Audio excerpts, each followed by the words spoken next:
We have been trying to work with waste since 2001, and we started working with waste because our school, we studied architecture in Madrid, altogether we were all from Madrid, was very dull, and it's still very dull, really boring. And the thing is that we said, like, how can we make university meaningful for us? And we said, let's make it full of waste. It's full of corridor, rather similar to this one here. Let's fill it with waste. So when I saw the performance earlier, I was so happy because really that was the main idea of our first project in 2001. To fulfill our dreams of having a purposeful and interesting university, we needed to fill the corridor of the school with waste. Because we do feel that waste is the way we must look things from now on. Not from what do I want to design, a building, a chair, a dress, or that. What do I have? What can I do with this? That for us is super important. And we learned it from our grandmothers. Our grandmothers lived through the Civil War, a very long post-war, and a huge poverty situation. But we have been taught by them, we have been raised by them in permaculture. That idea that it's so wide, permaculture. But basically for us means take what you have and do what you want to do with it, not go the other way around. And the thing is that in these 17, 18 years we have been working, really the recycling industry has grown a lot, and it has become one of the main CO2 producers on Earth, because the recycling industry has grown a lot. But the consumption and the waste production hasn't reduced at all. So the first R, which is reduce, is not working at all. It's completely gone. Recycling won the battle in terms of waste management. But we do feel we must destroy recycling because it's only encouraging us to consume more. I can drink as many, whatever, bottles, beers, Coca-Colas, whatever, because somebody else will recycle it. I will not recycle it. I will separate it in different bins. I don't recycle, I separate. But the question is, we cannot be, and this is where the apocalypse is not available idea comes. We cannot keep on shouting like the world is going to end, we are doing everything wrong, and stop, because we are doing really wrong results. We are not going anywhere with the apocalypse. The apocalypse is not available anymore whatsoever, because landfills do not exist. This is a photo we have taken outside Madrid of a car tire landfill, which is indeed a landscape, like the ones we can think of when we see the fox hunt, something that existed, but somewhere else, not really existed. And indeed, pollution does not exist. This is a photo taken in China that was used to say, like, they are broadcasting sunrises in Beijing because they cannot see the sun anymore. And it's not. It has been proven to be a tourist promotion of a region, Shandong. Yeah. I don't know. Do we have a pointer here? Well, whatever. Shandong province. And it's still the fog. Or climate change is fake news. And that's something that is at stake, the idea of reality and the idea of narratives completely. And today it's been quite discussed. I think we should discuss it further on. Because this image of a really thin polar bear has been proven not the image to show how badly is the climate change destroying the Arctic, but simply a polar bear that's thin, nothing else. So when reality is not existent anymore, and it is not existent anymore because fake news has destroyed the whole notion of there are realities and there are fakes, apocalypse cannot be available anymore. We cannot make an image claiming that everybody will say like, oh yes, you're right, we must stop consuming. So when we created this video that you can see here, we put these two realities together. Supermarket, how do you say this in English? Bin? No. Belt, supermarket belt, and a waste management facility belt. They are basically the same idea, like we are buying things that go to waste directly, basically packaging. A water bottle company does not produce water-backed bottles, nobody produces water. They produce the bottles, and we buy the bottles, and the bottle is what we pay for. This idea that has been very important for us for many years is not anymore working because disposables have won the battle. And we have created many images like this one. This is an advertisement we created for the Ministry of Environment in Spain that says, you throw away almost everything what you buy, basically. And it was very, very nice. In 2008, we was like, all right, governments are promoting non-consumption and reducing waste. It was nice, but nobody reduced waste at all. We have been creating many installations showing off the waste that things create, making the waste visible, because it is not visible usually. And this is a giant waste bin for the Festival Internacional de Benicàssim, the Benicàssim International Festival held in the east coast of Spain. And images have been useless for us. We haven't been able to impact in our communities and create a non-consumer society, or create a reducing society, or create a permaculture. Could we create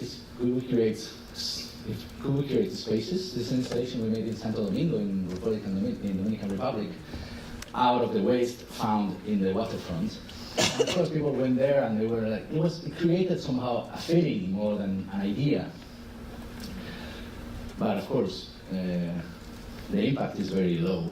Or could we create experiences, maybe creating experiences that make people think the other way around, and taking things from behind could be better. This is an amusement park in Lima we created in an abandoned train line using waste, using tires basically, and some ropes. And with many local artists and families, we created this amusement park that was, of course, energy-free and community-driven. It was a nice experience, very nice experience for the city, and really, after this project, some other playgrounds out of waste were created in town. There was a small movement of playgrounds out of waste created in Lima, and it was a very, very nice experience back in 2010.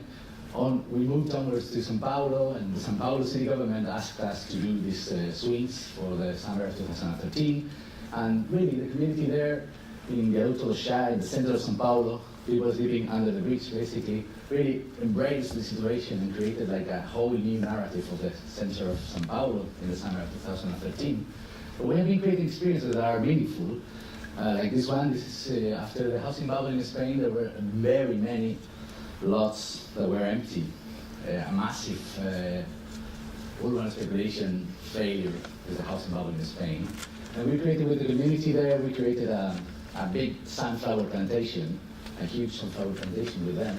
We were planting with them, spending the whole summer taking care of the sunflowers, eating the seeds. In Spain we eat the seeds, sunflower seeds, as a way of, getting together and chatting a little bit. It's not a food, but a way of entertainment. We put together the sunflowers, we grew them, we roasted them, we talked to the neighbors, and the neighbors are like, has been fantastic to grow these sunflowers. But we want the estate, the city council, to do a proper garden here in this empty lot. It's like, oh my God, we never achieved what we wanted. What we wanted was to achieve with the neighbors the idea that we can take the world in our hands and create our own gardens, and create our own spaces, and create our own communities with no more than a few seeds of sunflowers that you can buy in any shop. But they wanted the state to create a proper garden. What the hell? It's like, what is going on here? That's what I mean, like, how can we create the possibility, the idea that all world can be completely different? So we have been trying to create prototypes for possible ways of lives, designing and building. Like, we always say the same. You cycle, you use a bike, because it makes you happier, not because it is more environmentally sound. And for us, it's super important that in order to have a better life, we must be happier. We are fucked up with our works and with our times and with our cell phones. So we said, like, how can we create better communities and better lives for all? This is a project we have been doing in southmost neighborhood of Madrid, in the periphery of Madrid. It's the poorest neighborhood in town. It's called San Cristóbal de Los Ángeles, and we have been working there since 2012 with the kids there, refurbishing this under the bridge space. We have been inviting many local artists and international artists to create with the community, and they have created this space that they run. The most important thing is that they are the owners of this space. This was a no man's land. This is not owned by the road authority or the city council. It was like in the middle of nowhere because it's under the bridge. And so the kids are the owners somehow. They are the managers. They organize the festivals. They organize the rap festivals, fanzine festivals, or they organize simply a birthday or a cinema screening, and for us was key the idea to create a place they self-manage. Throughout the years, we have been doing very many activities regarding the actual construction of the space, the physical part of it, but the cultural part of it, the way they actually engage with the space and the way they organize projects is completely on their hands. And it has been for many years now. Or in Taipei, we created this prototype for kindergarten playgrounds. In Taipei, there's also movements against plastic and against the use of prefabricated playgrounds because everything is so regulated there and so catalog taken from. And so they invited us, and we worked with Agua Design, a fantastic local design studio, Agua Design, in order to create this playground with the water tanks, reused water tanks that are so popular in Taipei, they're everywhere. And of course, kids have a lot of fun. And the business, whenever we find something like water tanks, then we moved over and we moved on with that, and we tried to create a new version of that that can be somehow approached by anyone or embraced by any community. This is a much smaller project in a school in Madrid, that they had this huge water deposit that they invented into this playing area, something like that. Or reusing the leftovers of the plastic mats they have, and the deposit, which is fantastic. And we have been also promoting inventions and techniques that allow to creatively reuse. That we think is very important. We can say we must reuse, but we think it's important to create possibilities and prototypes that can be copied. This is a lamppost park made in Taiwan as well, with the same Agua Design studio. And we were using basically the municipal waste, the lamppost landfill. Of course, like any town on earth, they have thousands of lampposts that were wrecked or hit by a car or whatever, and they are there, sitting there. And so we learned in Brazil with some kids that we could do a playground out of lampposts rather easily, because lampposts are resistant, are stiff, are hard, are rigid, are durable, are fantastic material. And simply changing the shape with them, working with them, we did some workshops, design workshops with them, and then they actually tied the knots of the net in order to create this fantastic working space. And the last project I'm going to explain is this one in Africa, in Malabo, in Guinea, in Equatorial Guinea. I'm very keen on this project because this is a project that came out of nowhere, basically. We were invited to teach their scenography workshop for the theater scene in Malabo.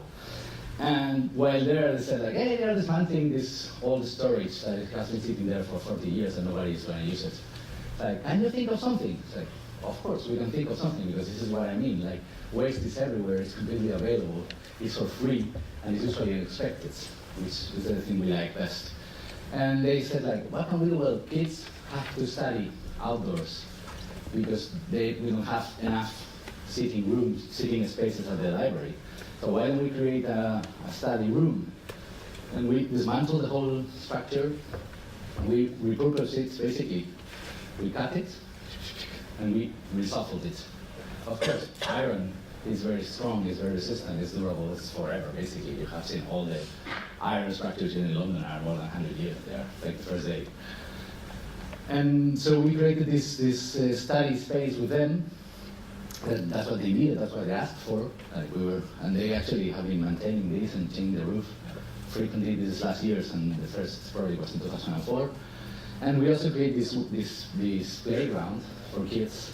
And of course, we are so keen on playgrounds. We are definitely in love with playgrounds because they allow us to have big amounts of creativity, because kids do play it in a very creative way. This kid standing there is a thing he invented, obviously. The structure was meant to hold the swings, but kids play always all the time, and they teach us all the time that anything can be other thing. That for us it's super important to not look at things the way they are, but thinking that there can be something else all the time, which for us is super important. So we propose really that reducing waste, that maybe making a ban on production and say, like, do not produce anything more, don't build any more buildings, forget about producing, maybe for the next 20 years, it's not forever, but let's say 20 years of producing. So reusing would really allow us to expand imagination, something that we have been lacking here. I mean, the whole morning we have been discussing about how to expand imagination. collective design and building that I think is really important to engage communities in a horizontal way so they can keep things, they can maintain things, they can keep track of things, they can really put their knowledge on it. Of course, caretaking, which will be the main thing in the next decades, at least in Spain, caretaking jobs is going to be the biggest industry in Spain. Is either speculation, urban speculation, or caretaking, basically. So we'd rather go for caretaking. And if we decide to not produce anything else, we have to take care of that. And many people will be restoring, taking care of, cleaning, repurposing, refurbishing all the time, on and on, because we cannot build anymore, remember. And of course, which is most important for us, infinite possibilities of reusing again, you know, like this building where we are sitting. I do wonder if in 100 years from now, as you have been repurposing it the way it was originally and now it's an art center, I don't know if in 100 years it will be useful for the next generation, but I think it might not be with all the technology and the inflatable roof and all the contemporary techniques. In case you want to know more, you can send us an email or follow us in any social media, and still we have the whole afternoon for the conversation.